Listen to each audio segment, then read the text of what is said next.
আসসালামু আলাইকুম এভরিওয়ান। আমি খালিদ আব্দুল্লাহ শাহিয়ার। বর্তমানে লেখাপড়া করছি ঢাকা বিশ্ববিদ্যালয়ে ম্যানেজমেন্ট ইনফরমেশন সিস্টেমস বিভাগে। তোমাদের সবাইকে স্বাগতম আজকে হালকেনস্টাইনের GST previous year question analysis ক্লাসে। আমরা আজকে অ্যাকাউন্টিং 22-23 যে সেশনে যেই এক্সামটা হয়েছে জিএসটিতে সেইটার কোশ্চেন নিয়ে আজকে আমরা অ্যানালাইসিস করব। কী কী এমসিকিউ আসছে সেটা আজকে আমরা সলভ দেখব। আমরা ইতিমধ্যে তোমরা জানো যে প্রিভিয়াস যে দুইটা ভিডিওতে আমরা 20-21 সেশনের আমরা অ্যানালাইসিস করেছি, সলভ করেছি, আমরা 22-23টাও করব। তো আমরা আগেও বলেছি যে প্রিভিয়াস ভিডিওগুলোতে যে এই অ্যানালিসিসের মাধ্যমে কি হবে, আমাদের কোন কোশ্চেনগুলো বারবার রিপিট হচ্ছে, কোন চ্যাপ্টার থেকে আসতেছে, কোনটার ইম্পর্টেন্স বেশি, এটা আমরা জানতে পারবো, যাতে করে আমরা আমাদের প্রিপারেশনটাকে আরও হচ্ছে কি টপ নচ লেভেলে নিয়ে যেতে পারবো। তো চলো আজকে আমি ক্লাসটা শুরু করি।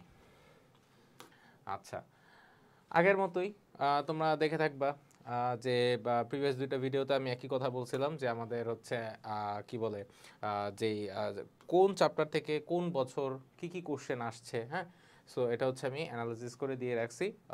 ফার্স্ট পেপারে 10টা চ্যাপ্টার, সেকেন্ড পেপারে 10টা চ্যাপ্টার, ঠিক আছে। তোমরা এটা দেখে নিবা, এটা দেখলে তোমাদের আরও তোমাদের কনসেপ্টটা ক্লিয়ার হবে, তোমরা বুঝতে পারবা যে হ্যাঁ এই চ্যাপ্টার থেকে বেশি আসছে, দ্যাট মিনস এটাতে আমার একটু ফোকাস বেশি দিতে হবে। তো এটা হচ্ছে তোমাদের জন্য দেওয়া রইলো, এটা তোমরা দেখে নিবা। আমরা হচ্ছে আমাদের আজকে মূল টপিকে চলে যাই। আমাদের এখানে 21-22 যে সেশনে, সো 21-22 সেশনে তোমার 35টা যেই তোমার এমসিকিউ আসছে, সেই 35টা এমসিকিউ আজকে আমরা সলভ করার চেষ্টা করব। তো চলো শুরু করি। আচ্ছা, প্রথমটা দেখো কি বলছে, উৎপাদন ব্যয় থেকে আসছে এই এমসিকিউটা। ফার্স্ট একটা 1 নম্বর, যে ব্যবহৃত কাঁচামালের ব্যয় 7,250 টাকা এবং মুখ্য ব্যয় কাঁচামালের যদি 2.5 গুণ হয় তাহলে প্রত্যক্ষ মজুরি কত টাকা হবে। একদম ইজি ওয়েতে যদি আমি করি, এটার জন্য আমার কোনো ক্যালকুলেটর দরকার নেই, ঠিক আছে, এমনিই করা যায়। সেটা হচ্ছে কিভাবে আমি করব, আমি তোমাদের সুবিধার্থে করে রাখছি, আমি জাস্ট এখন বুঝাবো। হ্যাঁ, তো দেখো এখানে বলছে যে কাঁচামালের ব্যয় 7,250 টাকা, ওকে। মুখ্য ব্যয় হচ্ছে কাঁচামালের 2.5 গুণ, তাহলে মুখ্য ব্যয়টা কত হবে, কাঁচামাল যত 7,250 এটার 2.5 গুণ করবা। তো 7,250-এর 2.5 গুণ যদি আমি করি তাহলে আমার আসতেছে 18,125 টাকা, ঠিক আছে। সো এই 18,125 টাকা আমার কি আসলো ভাই, মুখ্য ব্যয় আসলো। আর ব্যবহৃত কাঁচামাল আমার ছিল কত, 7,250। সো প্রত্যক্ষ মজুরি কত টাকা হবে, প্রত্যক্ষ মজুরির সূত্র হচ্ছে যে আমি যদি, সূত্র বলতে কি, এটা হচ্ছে তোমার এই মিডল ভ্যালুটা বের করার মতো আর কি, যে হচ্ছে আমি যদি এই মুখ্য ব্যয় থেকে যদি কাঁচামালের ব্যয়টা বাদ যদি দেই, ব্যবহৃত কাঁচামালের ব্যয়, তাহলে প্রত্যক্ষ মজুরি পাবো। তা কত টাকা পাবো, 18,125 যে মুখ্য ব্যয়, সেখান থেকে আমি বাদ দিব কি, ব্যবহৃত কাঁচামালের খরচ দেওয়া আছে কত, 7,250 টাকা। সো 7,250 যখন আমি বাদ দিব, আমার আসতেছে কত, 10,875। এই 10,875 এই অপশনে আছে, সো এটা হচ্ছে কারেক্ট অ্যান্সার। সো এটা কি হবে, যে প্রত্যক্ষ মজুরির পরিমাণ কত টাকা হবে, 10,875 টাকা। আচ্ছা, সেকেন্ড যেটা বলা আছে, এটা হচ্ছে আমাদের চ্যাপ্টার 6, এটা হচ্ছে কি বলে, আর্থিক বিবরণীর বিশ্লেষণ, তড়িৎ বিশ্লেষণ, যেটা আমরা যে অলরেডি করে আসছি আমাদের অ্যাকাউন্টিংয়ে। যে এখান থেকে একটা কোশ্চেন আসছে যে চলতি সম্পদ ও চলতি দায়ের সম্পর্ক হলো কি অনুপাত। অফকোর্স চলতি অনুপাত, চলতি অনুপাতের আমরা জানি একটা সূত্র, সেটা হচ্ছে কি, চলতি সম্পদ ডিভাইডেড চলতি দায়। এটার একটা আদর্শ মানও আছে, এটা আদর্শ মানটা কি, যে 2:1, রাইট। যে সম্পদ 2 টাকার বিপরীতে 1 টাকা দায় থাকা কি, মানে থাকতে হবে, আদারওয়াইজ কি হবে, এটা কি হবে না, আদর্শ অনুপাত হবে না, ওকে। সো হচ্ছে 3 নম্বরটা দেখবো। 3 নম্বরটা হচ্ছে তোমার ব্যাংক সমন্বয় বিবরণী থেকে আসছে একটা ম্যাথ। এটা আসলে ঘাবড়ানোর কিছুই নেই, ব্যাংক সমন্বয় বিবরণীর ম্যাথগুলো খুব ইজি অনেক। হ্যাঁ, এটা বুঝলে অনেক ইজি, কারণ হচ্ছে জাস্ট এটা হচ্ছে একটা যোগ বিয়োগের একটা খেলা এখানে। যে হচ্ছে তোমার ব্যাংক, যেটা ব্যাংক যদি তোমাকে টাকা পাঠায় মানে তোমার হিসাবে, তা তোমার হিসাব ক্রেডিট হয়ে যাবে, আর ব্যাংকের হিসাবে ব্যাংকেরা ডেবিট করে দিবে। আর যদি ব্যাংক যদি তোমার থেকে যদি টাকা কি করে ভাই, যদি কেটে নিয়ে যায়, হ্যাঁ, তাহলে তোমার হিসাবটা ডেবিট হয়ে যাবে, ব্যাংকেটা ক্রেডিট হয়ে যাবে। এই জাস্ট সিম্পল এই কনসেপ্টটা রাখলেই হবে। সো এখানে এখানে বলছে যে খান ব্রাদার্স কোম্পানির নগদান বই ডেবিট ব্যালেন্স, ঠিক আছে। এই জিনিসটা দেখো, এটা হচ্ছে ডেবিট ব্যালেন্স বলা আছে। ডেবিট ব্যালেন্স বলা আছে হচ্ছে 1,500 টাকা, ঠিক আছে। 100 টাকার চেক জমাকৃত কিন্তু নগদায়ন হয়নি। আচ্ছা, সে চেক জমা দিছে ব্যাংকে, কিন্তু মনে করো কোনো ভুলকুটির কারণে চেকটা জমা হয়নি, ঠিক আছে। তাহলে ক্রেডিট, এটা তো আর ডেবিট হয় নাই, ঠিক আছে। এটা কি ধরে নিব আমি, ক্রেডিট, ডেবিট তো আর হয় নাই, ওকে। অন্যদিকে 150 টাকার চেক ইস্যুকৃত তবে উপস্থাপিত হয়নি, আচ্ছা, এটা কিন্তু ডেবিট হয়ে গেছে। কেমনে ডেবিট হয়েছে? চেক দিছে, ইস্যু করছে, বাট এটা উপস্থাপিত হয়নি। ইস্যু কিন্তু করা হয়ে গেছে, বাট উপস্থাপিত হয়নি, তাইলে এটা ডেবিট। কারণ সে তো ইস্যু করছে, এটাই মেইন কথা। ইস্যু হয়েছে কি হয়নি? ইস্যু হয়েছে, উপস্থাপিত হয়নি, এটা ভুল হইতে পারে। আচ্ছা, সো আমি এখানে ডেবিট পাইলাম কয়টা ভাই? এখানে ডেবিট 2টা পাইলাম। আমার অলরেডি একটা দেওয়া আছে, ডেবিট ব্যালেন্স 1500 টাকা, ওকে। অ্যান্ড দেন 150 টাকার চেক যেহেতু ইস্যু করছে, উপস্থাপিত হয় নাই, এটাও আমার ডেবিট ব্যালেন্স। সো এই দুইটা যোগ করব, আর নগদায়ন হয়নি, তার মানে কি ডেবিট হয়নি, তার মানে ক্রেডিট হয়েছে। সো 1500 যোগ 150 বিয়োগ তোমার কত টাকা হবে? 100 টাকা। আমি এখানে অলরেডি করে রাখছি, দেখো ডেবিট ব্যালেন্স 1500, এখান থেকে আমি চেক জমা যেটা মানে ক্রেডিট, এখনও ডেবিট হয় নাই, সেটা হচ্ছে 100 টাকা। এরপর যোগ দিবা কত? তুমি 150 টাকা, ঠিক আছে। সো এটা যদি যোগ বিয়োগ করি, আমার রেজাল্ট আসতেছে কত? 1550 টাকা। সো কারেক্ট অ্যান্সার হচ্ছে 1550 টাকা। পাসবই স্থিতির পরিমাণ কত হবে? 1550 টাকা। আচ্ছা, আমরা 4 নাম্বারটা দেখব। ব্যবসায় লেনদেন পর্যালোচনার পর হিসাব বিজ্ঞান পদ্ধতির কোন পদক্ষেপ গ্রহণ করা হয়? আচ্ছা, আমরা যখন আর কি অ্যাকাউন্টিংটা পড়া শুরু করি, মানে যখন চ্যাপ্টারগুলো আস্তে আস্তে পড়া শুরু করি, তোমরা দেখবে একটা ছক আছে, মানে ছক না সরি, কি বলে, একটা ডায়াগ্রাম বা একটা সার্কেলের মতো থাকে, ঠিক আছে, 10টা ধাপ। যে আগে কি করি আমরা? লেনদেন শনাক্ত করি, লেনদেন চিহ্নিত করি নাকি, এগুলো করার পর তারপর জাবেদা, খতিয়ান, রেওয়া মিল। হ্যাঁ, এই যে একটা সার্কেল, এটা কিন্তু আমাদের যখন আমরা ক্লাস 9-10 অ্যাকাউন্টিং করছি, যারা আমরা বিজনেস ব্যাকগ্রাউন্ডের, হ্যাঁ, ওইটা আমরা দেখছি। অথবা যারা হচ্ছে আমরা ইয়াতে আসলাম, ইন্টারে, এইচএসসিতে আসলাম, যারা সায়েন্স থেকে কমার্স আসে, ইভেন যারা কমার্স আছে তারাও জানো যে বইতে এটা দেওয়া আছে। এটা বেসিক একটা জিনিস। সো ওইখান থেকে একটা কোশ্চেন আসছে, এটা একদম মানে সবাই জানার কথা, যে ব্যবসায়িক লেনদেন পরিচালনার পর, হ্যাঁ, তুমি একটা লেনদেন করলা, ঠিক আছে, শনাক্ত হইলো, সব হইলো, তবে তুমি কি করবা? জাবেদা। হ্যাঁ, জাবেদা হচ্ছে একটা খসড়ার মতো, এটা না করলেও চলো, বাট এটা করা ভালো। এটা কেন ভালো এটা আমরা জানি, যে এটা হচ্ছে তোমার যে খতিয়ানে যে আমরা উদ্বৃত্তটা বের করব, সেই উদ্বৃত্তটা যেন তোমার সঠিক হয়, কোনো ধরনের ভুল না থাকে, যেটা রেওয়ামিলে দিতে পারি, দেন আর্থিক বিবরণীতে দিতে পারি, কোনো ধরনের তোমার যেন কোনো সমস্যা না হয়। সেক্ষেত্রে বলা হচ্ছে যে তোমার ব্যবসায়িক লেনদেন আলোচনা বা পর্যালোচনার পর, শনাক্তর পর, সাথে সাথে আমরা কোথায় নিবন্ধন করি? আমরা জাবেদা ভুক্তি করি। হ্যাঁ, এখানে দেওয়া ছিল আর্থিক বিবরণী, রেওয়ামিল, এগুলো না, এগুলো পরের স্টেপ। আমরা করি কি? কোনটা করি? সি। উত্তর হবে কত? লেনদেন সমূহ জাবেদা ভুক্তিকরণ। আচ্ছা, 5 নম্বরে আসো, যে কার্যপত্রের কোনটি লিপিবদ্ধ হয় না। আচ্ছা, কার্যপত্রের ওয়ার্কশিটটা কি? এখানে কিন্তু কয়েকটা ঘর থাকে, রাইট? 8 ঘর, 10 ঘর, 12 ঘর, রাইট? সো এই যে ঘরগুলা থাকে, এখানে রেওয়া মিল থাকে, সমন্বয় জাবেদা, আর্থিক বিবরণী, এরকম কিন্তু ঘরগুলা থাকে। হ্যাঁ, তো এখানে কিন্তু আমরা জানি উত্তোলন, সমন্বয় দাখিল, এগুলো সব আসে, লাভ ক্ষতির সময়কালও এগুলোও থাকে কার্যপত্রে। কিন্তু কোন জিনিসটা থাকে না? সমাপনী দাখিলা থাকে না। সমাপনী দাখিলা মানে কি? তোমার সমস্ত বছরের জন্য, হ্যাঁ, মানে যেই ইয়াটা তোমার আয় ব্যয় হিসাব উত্তোলন অনুযায়ী যেভাবে বন্ধ করা হয়, ঠিক আছে, ওটা সমাপনী দাখিলা। সো কার্যপত্রে তোমার সমাপনী দাখিলা যেটা, সেটা কি তোমার অন্তর্ভুক্ত হবে না, ওকে। এটা এটা এটা এটা সবাই জানে। এটা বলি যে এটা কি বলা আছে, যে দুতরফা দাখিলার পদ্ধতির জনককে, এটা সবাই জানে, লুকাদি প্যাসিওদি, ঠিক আছে।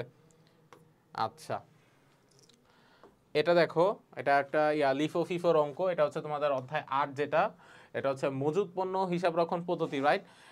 ওইখানে LIFO FIFO weighted average method, এই ম্যাথগুলো আমরা করে আসছি। বাট বিগত যেই আমরা কোশ্চেনগুলো অ্যানালাইসিস করছি, আমরাও সব দেখছি, তোমরাও দেখছো, ইভেন তোমরা দেখবা যে গত যে কোশ্চেনগুলো 2 বছরের জিএসটি, ইভেন ইনক্লুডিং এটা সহ, কি আসছে? লিফো ফিফো থেকেই বেশি আসছে। সো বুঝতেই পারতেছো এটা তোমার ইম্পর্টেন্সটা কত।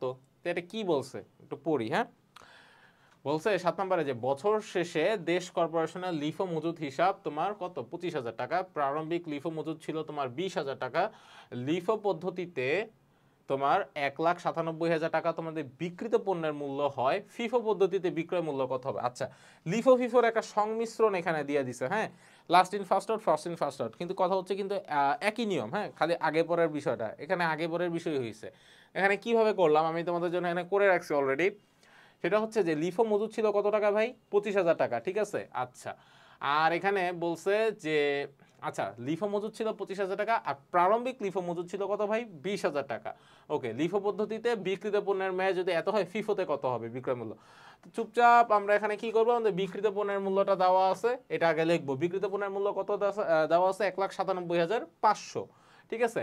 এটার সাথে আমি লিফোর মজুদ ছিল কত, লিফোর মজুদ, হ্যাঁ 25,000 টাকা। সো এটা আমি যোগ করব লিফোর মজুদটা করে, লিফোর যে প্রারম্ভিক মজুদ দেওয়া আছে সেই প্রারম্ভিক মজুদটা আমি বাদ দিব 20,000 টাকা। সো 1,97,500 প্লাস 25,000 মাইনাস 20,000 করলে কত আসবে, 2,02,500, উত্তর সি। ঠিক আছে, ফিফো পদ্ধতিতে তাইলে পণ্যের বিক্রয় মূল্য কত হবে ভাই, 2,02,500 টাকা। আচ্ছা পরেরটাতে আসো, 8 নম্বর। অংশীদারগণ প্রতি মাসের মাঝামাঝি সময়ে ব্যবসা থেকে 10% সুদে যদি 3,000 টাকা করে উত্তোলন করে, তাহলে লাভ ক্ষতি আবন্টন হিসাবে অংশীদারদের মূলধন হিসাবে সুদের পরিমাণ কত দেখাতে হবে। এটা খুবই মজার জিনিস। আমরা জানি উত্তোলনের যদি কোনো সুদের পরিমাণ না দেওয়া থাকে সেই ক্ষেত্রে কি 6 মাসের সুদ ধরতে হয়। আর এটা কিসের অঙ্ক, এটা হচ্ছে যে অংশীদারদের লাভ, অংশীদার ব্যবসায়ের অঙ্ক চ্যাপ্টার 2-তে। হ্যাঁ এটা আমরা অলরেডি জানি এটা কি করতে হবে। 3,000 টাকার যদি 10% করো ভাই কত আসবে, 300 টাকা আসবে। আর আমরা জানি উত্তোলনের উপর কিছু না বলা থাকে 6 মাসের সুদ ধরতে হয়, তাহলে 6 মাসের সুদ ধরলাম। তো 300 × 6 করলে কত, 1800। সো লাভ ক্ষতি আবন্টন হিসেবে কত টাকা দেখাবো তুমি, 1800। সো উত্তর হচ্ছে কি সি, 1800 টাকা। আচ্ছা পরেরটাতে আমরা আসি। আচ্ছা এখানে বলছে যে কোন সম্পদের তারল্য সবচেয়ে বেশি। আচ্ছা আগে আমরা এই অপশন ছাড়া একটু বলি যে তারল্য জিনিসটা কি, যেটা তোমার পকেটে যে নগদ টাকা, যেটা মানে যে সম্পদটা তোমার সাথে তুমি বহন করতে পারবে এবং ইজিলি তুমি কি এটা অ্যাক্সেস করতে পারবে, যে কোনো কিছু কিনতে পারবা বা কিছুতে বিনিয়োগ করতে পারবে ইজিলি। হ্যাঁ দালান কোঠা কিন্তু তুমি সাথে সাথে কি বলে কোনো কিছুর বিনিময়ে কিন্তু নিতে পারো না, এটা কিন্তু প্রসেস আছে। হ্যাঁ কিন্তু তোমার পকেটে যদি নগদ টাকা থাকে তুমি কিন্তু সাথে সাথে কিছু কিনতে পারতেছো। তো আমরা ইজিলি বলতে পারি যে নগদ টাকা, যেটা নগদ বা ব্যাংক জমা, এগুলো তারল্য সবচেয়ে বেশি। যেহেতু নগদ এটা নাই, তো এখানে অন্যগুলো দেখো, এখানে কি আছে, শেয়ার আছে, দালান কোঠা আছে, ঋণপত্র, এগুলোও তোমার টাকার ভ্যালু আছে, বাট এগুলো তো তোমার তারল্য না। তারল্য এগুলো খুব দেরিতে হয়। হ্যাঁ সো এখানে একটাই খালি অ্যান্সার আমি এখানে কি বলে অ্যাপ্লিকেবল, হ্যাঁ এটা তোমার নেওয়া যায়, সেটা হচ্ছে তোমার ডি, ট্রেজারি বিল। হ্যাঁ ট্রেজারি বিলটা তোমার হচ্ছে এখানে তারল্য সবচেয়ে বেশি। সো অ্যান্সার হবে কি এখানে ডি, ট্রেজারি বিল। ওকে আচ্ছা 10 নম্বরে যাব, যে মজুদ আবর্তন অনুপাত বৃদ্ধির কারণ কোনটা। আচ্ছা মজুদ আবর্তন, মজুদ আবর্তনের সূত্রটা কি, যে বিক্রিত পণ্যের ব্যয়কে যখন গড় মজুদ দিয়ে ভাগ করে তখন আমরা বুঝতে পারি যে একটা প্রতিষ্ঠানে, হ্যাঁ যে তোমার কয়বার মজুদ পণ্য লাগে বছরে, মানে মজুদটা তোমার যদি স্টক করা থাকে, মানে তুমি যদি এটা রেখে দাও তাহলে তুমি বুঝতে পারবে যে কয়বার তুমি আনা লাগতেছে, এবং এই যে মজুদটা থাকতেছে এটা দিয়ে তুমি কয়বার কি তুমি কারখানায় পণ্য উৎপাদন করতে পারবা। এটার হারটা যদি বেশি হয় তাহলে তুমি বুঝবা যে তোমার খরচ বেশি, উৎপাদন বেশি হইতেছে। এটার কি এটার একটা তোমার ইন্ডিকেটর। হ্যাঁ তো এখানে বলছে যে মজুদ আবর্তন অনুপাত বৃদ্ধির কারণ কোনটা, মজুদ পণ্যের পরিমাণে হ্রাস পায় আর বিক্রয় বৃদ্ধি পায়, এটা বুঝাই যায় যে মজুদ পণ্যের পরিমাণ, তোমার ধরো এখন তোমার সেলস খুব ভালো হইতেছে। হ্যাঁ তো সেলস যদি ভালো হয়, তোমার যেখানে তোমার মনে করো ইনভেন্টরি স্টক করা লাগতো তোমার মনে করো বছরে তোমার ধরো 6 বার, হ্যাঁ এখন ধরো তুমি এরকম একটা ইনোভেটিভ একটা আইডিয়া আনলা প্রোডাক্টের ক্ষেত্রে, যে তোমার বছরে 6 বার কি তোমার এখন দেখা যাইতেছে যে 6 বার তোমার বছরে করা লাগতো, তোমার স্টক থেকে নিয়ে তোমার প্রোডাকশনে যাইতে হইতো, কিন্তু এখন দেখা যাইতেছে সেই 6 বার তোমার 3 মাসে শেষ হয়ে যাইতেছে। কি হারে প্রোডাকশন বাড়তেছে, তার মানে কি তোমার মজুদ যদি হ্রাস ঘটে তার মানে বিক্রয় বৃদ্ধি পাইতেছে। এটার কারণেই কি বারবার তোমার মজুদটা কি তোমার স্টক করতে হইতেছে, হ্যাঁ আনতে হইতেছে। সো এটা ইজিলি আমি বলতে পারবো যে মজুদ পণ্যের পরিমাণ হ্রাস কিন্তু বিক্রয় বৃদ্ধি। কিন্তু অন্যগুলো দেখো যে মজুদ পণ্যের পণ্য যদি স্থির থাকে এটা কি হবে, হবে না, কারণ স্থির থাকলে তো কোনো কোশ্চেনই উঠে না। স্থির যদি মানে মানে যাবেও না আসবেও না, তার মানে আমার বিক্রয় বৃদ্ধি হবে না। সো এটা কাটা, বি নাম্বারও মজুদ পণ্য স্থির কিন্তু বিক্রয় হ্রাস, এটাও হয় না। ডি মজুদ পণ্যের পরিমাণ বৃদ্ধি কিন্তু বিক্রয় হ্রাস। বৃদ্ধি তুমি কখন করবা, বৃদ্ধি করবা তখনই তোমার যখন স্টক খালি হয়ে যাবে, নাকি স্টক খালি না হলে তো তুমি বৃদ্ধি করবা না। সো এটাও ভুল। সো সি নাম্বারটা কি হবে, যে মজুদ, এটাই সঠিক যে মজুদ পণ্যের পরিমাণ হ্রাস কিন্তু বিক্রয় বৃদ্ধি। ওকে 11 নাম্বারটা দেখো, যে সমচ্ছেদ বিন্দু থেকে প্রকৃত বিক্রয়ের দূরত্বকে কি বলে, এটা অধ্যায় 10-এর তোমার সেকেন্ড পেপারের।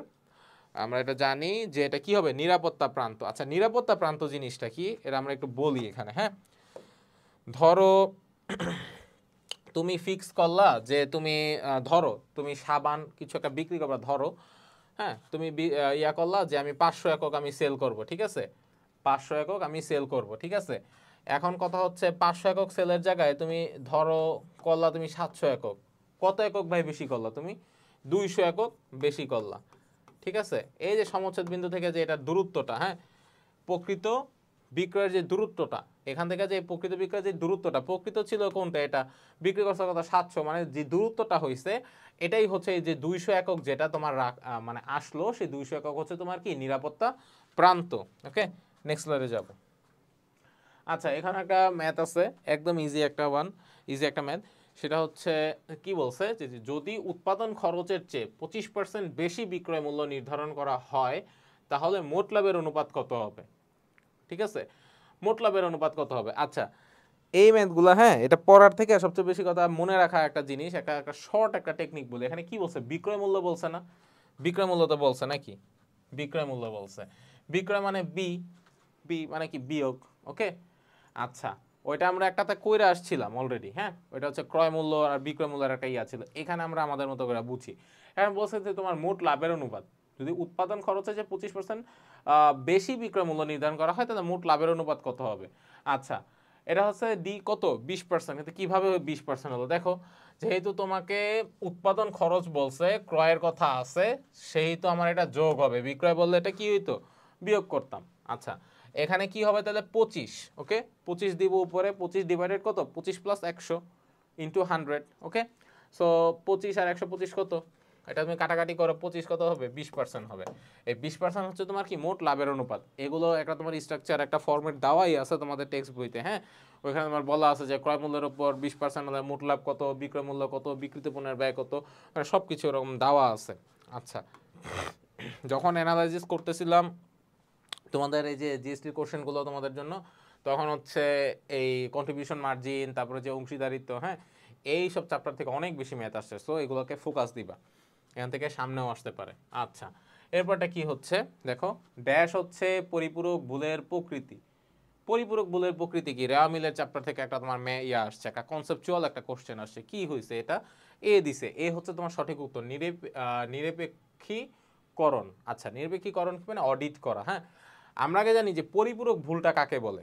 আমরা 20-21 ফার্স্ট যে জিএসটি যে কোশ্চেনটা সলভ করছিলাম, সেখানে তোমার ছিল যে পরিপূরক ভুলের একটা ম্যাথই ছিল, ওইটা আমরা অলরেডি করছি, তোমরা আমার ভিডিওটা দেখে নিও। একদম ফার্স্ট যেটা ছিল, পরিপূরক ভুলটা হচ্ছে তুমি যখন একটা ভুলকে সংশোধন করতে আরেকটা নতুন ভুল করো, মানে একটা ভুলকে ঢাকার জন্য আরেকটা ভুল করে ওইটারে তুমি সংশোধন করার চেষ্টা করো, ওইটা হচ্ছে তোমার পরিপূরক ভুল। ধরো তুমি 2000 টাকা, ধরো তোমার যেখানে, আচ্ছা ওকে, ধরো তোমার যেখানে 18,000 টাকা লেখার কথা ছিল, তুমি ওখানে লেখলা কত? 180 টাকা। হ্যাঁ, অথবা তুমি 1800 টাকা লেখলা, একটা শূন্য কম দিলা, ঠিক আছে?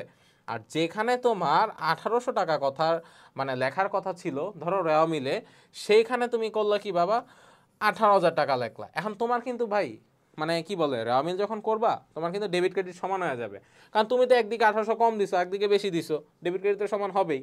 কারণ একটা ভুল ঢাকার জন্য এটা না ঠিক করে তুমি এটারে তুমি দিছো গোলমাল করায়। সো এটাই হচ্ছে পরিপূরক ভুল। সো পরিপূরক ভুলটা একটা ভুল ঢাকার জন্য যখন আরেকটা ভুল করা হয়, মানে দুইটারে মানে শুদ্ধ করার জন্য, ঠিক আছে? সো রুটটারে ঠিক না করে তুমি আছে ওই রুটটারে মানে চেঞ্জ করে দিতে চাও, ওইটা হচ্ছে পরিপূরক ভুল। সো পরিপূরক ভুলটা তোমার আইডেন্টিফায়ার একটাই সেটা হচ্ছে অডিট বা নিরপেক্ষকরণ। হ্যাঁ, সো নিরপেক্ষকরণ হচ্ছে তোমার পরিপূরক ভুলের প্রকৃতি। এটা হচ্ছে হচ্ছে তোমার অ্যান্সার।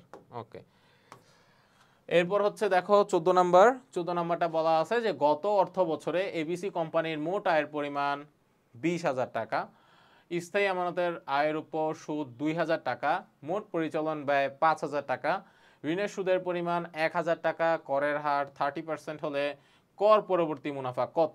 আচ্ছা, একদম ইজি একটা, জাস্ট যোগ বিয়োগ নর্মাল, আর কোনো প্যারা নেই এখানে। কর পরবর্তী আমার মুনাফা জানতে চাইছে। তো আমার এখানে ভাই কত ছিল? মোট আয়ের পরিমাণ ছিল 20,000 টাকা। সব আয়ের সাথে আয়গুলা যোগ দিবা, ব্যয়গুলা বাদ দিবা, ঠিক আছে? ব্যয় বাদ দিয়ে তারপরে এটা কর নির্ণয় করবা, তাইলেই হয়ে যাবে। তো এখানে সেম প্রসেস, যে আমি কি করলাম, আয় 20,000 টাকা যোগ কত ছিল আমাদের উপর সুদ, এটা আমার আয়, এটা যোগ করব, মাইনাস পরিচালন ব্যয় আমার খরচ, মাইনাস 5 করলাম, তবে ঋণের সুদও আমার দিতে হবে। সো এটাও কি মাইনাস, ঠিক আছে? যখন করলাম এটা করলে কত আসে ভাই? 16,000 টাকা আমার আসতেছে, ঠিক আছে? কত আসে? 16,000 টাকা আমার আসতেছে। আচ্ছা, আর করের পরিমাণ কত হবে, কর আমাকে বলে দিছে কত কোশ্চেনে 30% আমার কর বলে দিছে। তো 16,000-এর 30% কত হবে 4800 টাকা, 3 × 16 = 48, এভাবেই করা যায়।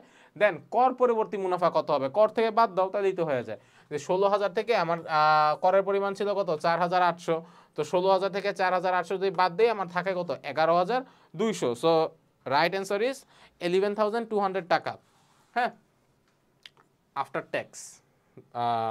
Tax profit.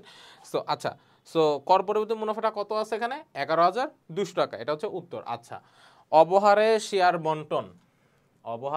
বন্টন, নেক্সট কোশ্চেন 16 নাম্বার। এটা কি দিছে এখানে, মূলধন জাতীয় লোকসান। আচ্ছা, শেয়ার বন্টন, আচ্ছা এটা মূলধন জাতীয় লোকসান কেন হলো, শেয়ারটা আমরা জানি শেয়ার কি, যে কোম্পানি কি করে তার মূলধন সংগ্রহ করার জন্য কি ছোট ছোট অঙ্কে কি করে শেয়ার বিক্রি করে, হ্যাঁ।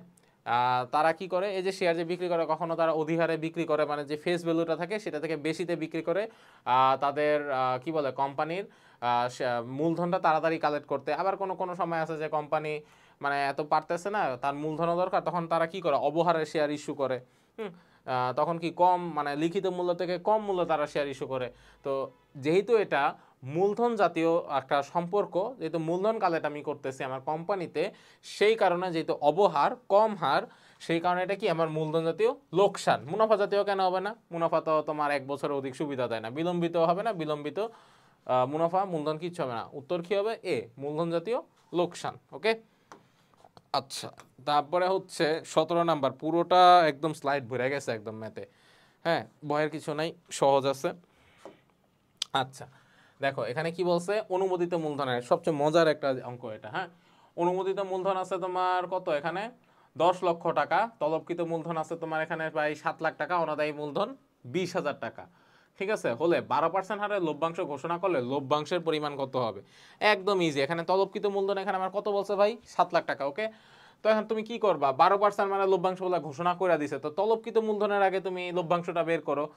7 লাখ টাকার 12% কত হয় 84,000, কিভাবে 7 × 12 কত 84, সো 84,000 দিয়ে দাও 84,000, ওকে।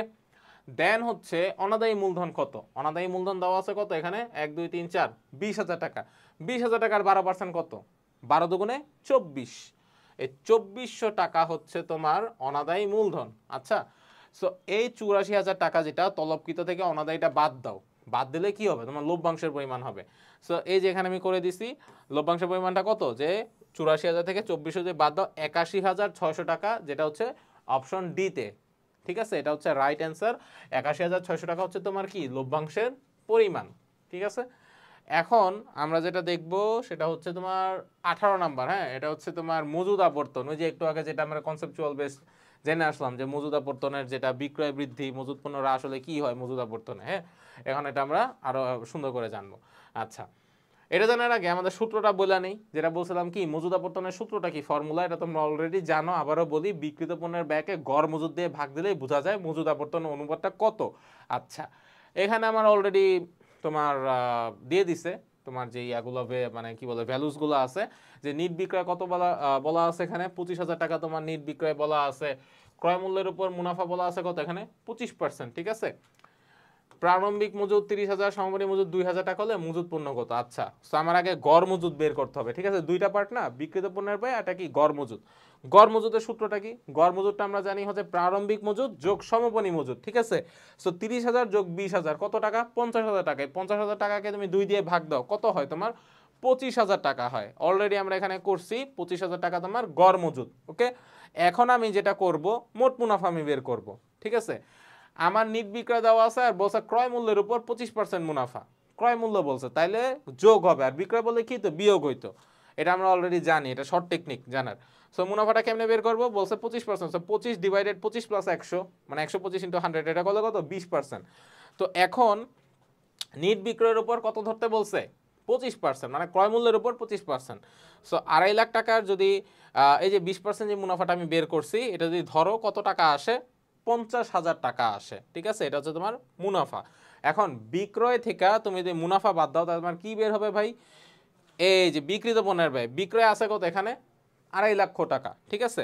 এখান থেকে তুমি বাদ দাও যেটা আমি বের করলাম মুনাফা 50,000 টাকা, ঠিক আছে, 2.5 লাখ থেকে 50,000 তুমি যদি বাদ দাও কত থাকে এখানে, 20,000 টাকা থাকে। ঠিক আছে, এই 20,000 টাকা যদি থাকে বিক্রিত পণ্যের ব্যয়, জাস্ট আমরা এখন সূত্রটা জানি, বিক্রিত পণ্যের ব্যয়ের ভ্যালু ব্যয় গেছি কত টাকা, 2 লাখ টাকা। ঠিক আছে, আর হচ্ছে তোমার গড় মজুদ যেটা সেটা হচ্ছে 25,000 টাকা। যদি এটা ভাগ দিই তাহলে হচ্ছে কত, 8 বার, মানে তোমার মজুদ আবর্তন হচ্ছে বছরে 8 বার হবে। আমরা নেক্সট স্লাইডে যাব। আচ্ছা 20 নম্বরটা দেখো, এখানে কি বলা আছে যে ব্যাংক সমন্বয় বিবরণীর ক্ষেত্রে ব্যাংকের স্থিতিতে কোনটি যোগ করা হয়। এটা একদম জানার কথা যে ট্রানজিটে জমাকৃত চেক সমূহ, বকেয়া চেক কেন হবে না, কারণ বকেয়া চেক হচ্ছে তোমার এখনো আদায় করা হয় নাই, এই কারণে। তার প্রথাগত চেক যেটা হচ্ছে ব্যাংক তোমাকে এটা নিবে না, সেই ক্ষেত্রে প্রথাগত চেক। আর বি নাম্বারটা কি, পরিষেবা চার্জ তোমাকে এখনো আদায় এটা করা হয়নি, বা ব্যাংক এখনো তোমাকে এটা মানে তোমাকে এটা এখনো চার্জ এটা করে নেই। হ্যাঁ, ডি নাম্বারে বলা আছে যে ট্রানজিটে জমাকৃত চেক সমূহ, মানে তুমি অলরেডি জমা দিয়ে দিছো, সেই ক্ষেত্রে এটা কি যোগ করা হবে। ঠিক আছে, আচ্ছা 21 নাম্বারটা দেখবো যে কোম্পানি যখন নিজের শেয়ার নিজেই ক্রয় করে তখন তাকে কি বলা হয়, ট্রেজারি স্টক বলা হয়। কোম্পানি যখন নিজেরটা নিজেই ক্রয় করবে, এটা আমরা অলরেডি চ্যাপ্টার 5 চ্যাপ্টার 4, হ্যাঁ, তোমার যৌথ মূলধনী যৌথ কোম্পানির যে মূলধনটা আছে, অথবা তোমার আর্থিক অবস্থা বিবরণী যেটা আছে অধ্যায় 4-5-5-এ এটা আমরা করে আসছি। সো এটা একটা বেসিক একটা কনসেপ্ট, এটা যে ট্রেজারি স্টক হচ্ছে তখনই হবে যখন কোম্পানি নিজের মূলধনটা তোমার নিজেই ক্রয় করে, মানে নিজের শেয়ারটা নিজেই ক্রয় করে থাকে।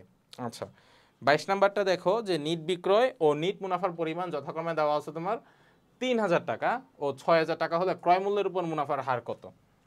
একটা বেবি একটা ম্যাথ এটা, কেন বেবি, সেটা হইতেছে যে আমার দাওয়াই আছে, হ্যাঁ, নিট বিক্রয় তোমার দাওয়া আছে তোমার 30,000 টাকা, আর তোমার নিট মুনাফাটা দেওয়া আছে তোমার 6,000 টাকা। তো বিক্রয় হারটা কত হবে, বিক্রয় হারটা হবে তুমি যখন নিট বিক্রয়কে ভাগ দিয়ে ওটা 100 করবা, সেটা হচ্ছে তোমার কত আসতেছে ভাই, 20% আসতেছে। আমি আগে কি বের করলাম, বিক্রয় হার বের করলাম। ওকে, এখন ক্রয় মূল্যের উপর কত হবে, ক্রয় মূল্য মানে তাহলে এখানে কত হবে, এটা আমার দেওয়া ছিল কত, বিক্রয় আছে এই কথাটা, তাহলে হচ্ছে বিয়োগ হবে, বিক্রয় থাকলে বিয়োগ হয়, আমরা জানি ক্রয় মূল্যের উপর কত হবে। তা 20 ডিভাইডেড কত, 20 মাইনাস 100 কত, 80।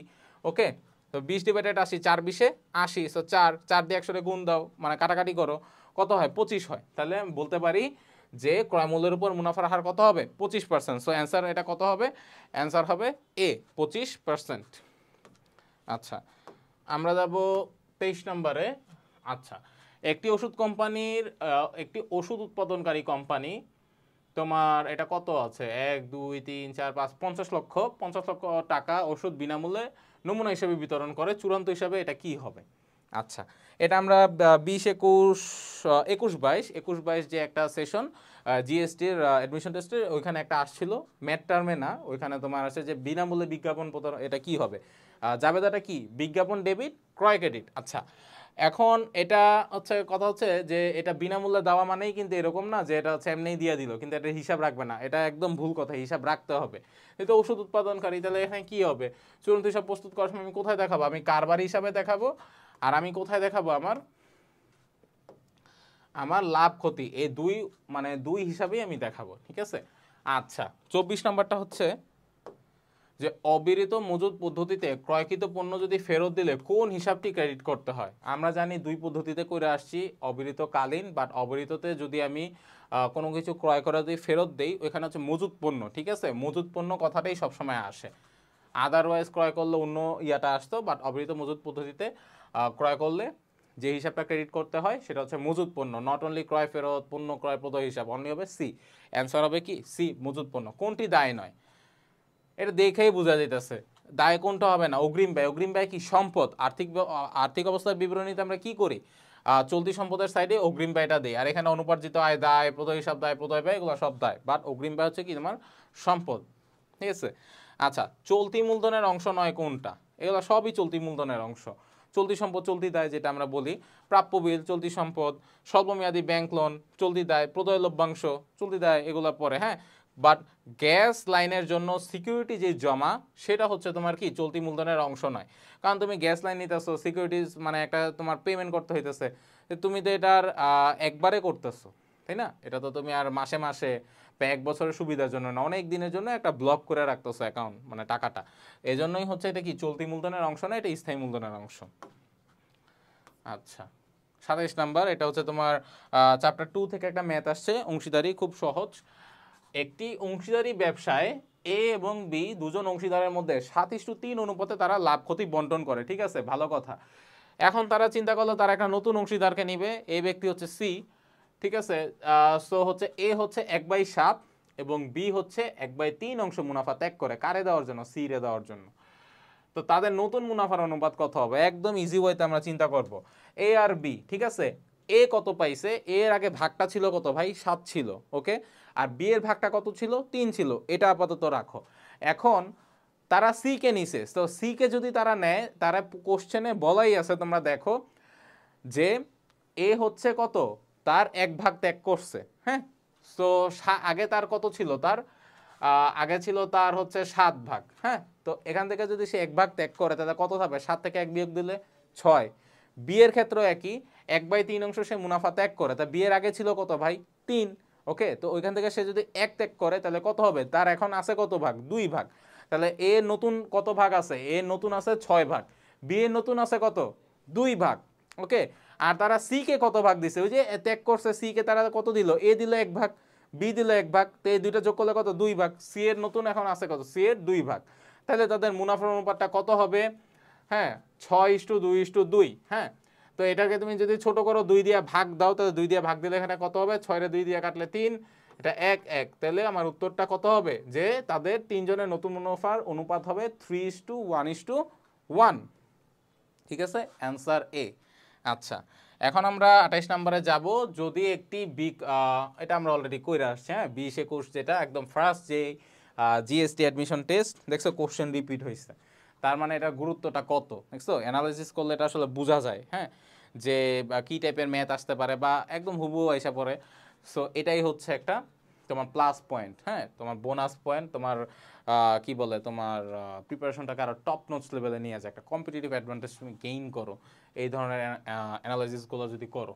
আচ্ছা, এটা আমরা অলরেডি করে আসছি। তারপর আবার বলি, যদি একটি প্রতি বিক্রয়, যদি এখানে বলছে যে একক প্রতি বিক্রয় 20 টাকা, পরিবর্তনশীল ব্যয় 12 টাকা হলে তোমার দেওয়া আছে এখানে কত, যে স্থায়ী ব্যয় 35,000 টাকা হলে সমচ্ছেদ বিক্রয় একক কত? সমচ্ছেদ বিক্রয় এককের সূত্র কি? যে স্থায়ী ব্যয় divided contribution margin, right. So স্থায়ী ব্যয় আছে কত? 35,000 টাকা ডিভাইডেড তোমার হচ্ছে 20 টাকা আছে বিক্রয় বিয়োগ পরিবর্তনশীল ব্যয়, দ্যাট মিনস 35,000 বিয়োগ 8 ডিভাইডেড 8, হ্যাঁ।